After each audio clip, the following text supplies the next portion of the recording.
Hey, welcome back.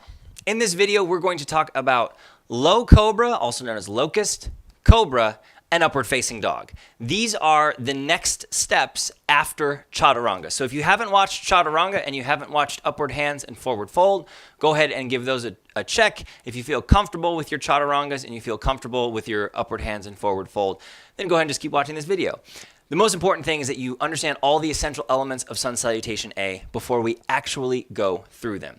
So we're going to be moving into these postures from our chaturanga, our lowered knees, or our lowering all the way down into the floor. Whatever your version of chaturanga is, that is what's going to initiate us into these movements. The cool thing about this is you can combine these in different ways. If you feel really strong in the shoulders, you might go with a chaturanga where you only go down halfway, but you don't quite feel as strong when you lift the chest and move forward. And if that's you, you'll be able to combine these in different ways for whatever works best for you. That's the beautiful part about what I'm showing you, is that you can put these together in ways that work best for your body. When I do a Sun Salutation A, if I'm in a yoga class, there are multiple ways that I approach this. It just depends on how my body's feeling, how many yoga classes I've taught that day, and whether or not I really want to be there or whether I forced myself to go because I know I'll feel better at the end once I actually practice yoga. So we'll start with the least intense version of our upward facing dog movement, which is actually low cobra or locust.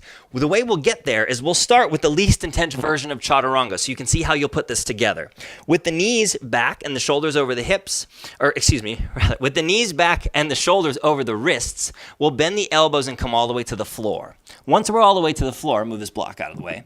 Once we're all the way to the floor, we'll squeeze the elbows in, relax the shoulders. Energetically, your hands spiral them away from your rib cage. So when you spiral those hands away from the ribs, you're actually bringing those elbows in. Press the tops of the feet into the mat and then engage the low back and just peel the chest up a little bit. That's all you're doing. Now, what you'll find here with a lot of people is they'll look straight forward.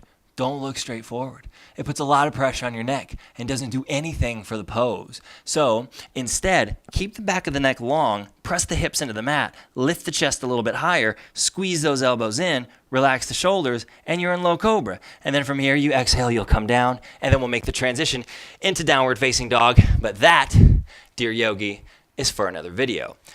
The next way that you can move through chaturanga, up dog, or a vinyasa, which is what this is, you'll hear that phrase used a lot, the word vinyasa. And that's really what we're working on here.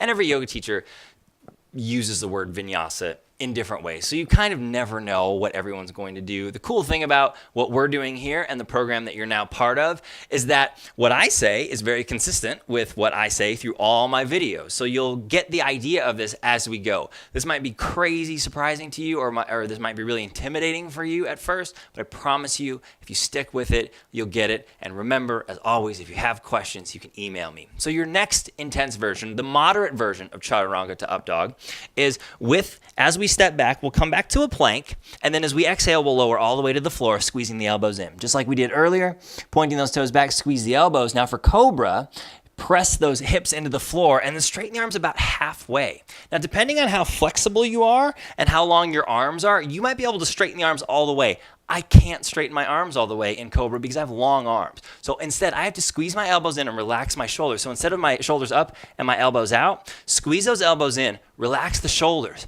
Keep space in the low back. So don't pinch so much into the low back that this hurts you. You want to keep space in the low back. If you have a sensitive low back, stick with low cobra. Relax those legs. Knees are on the floor, hips reach towards the floor. And then what you'll do from here, as you exhale, you'll come to the mat, and then you'll press back into downward facing dog from there. That is your moderate way to go chaturanga to up dog. Here's the most intense way to do it.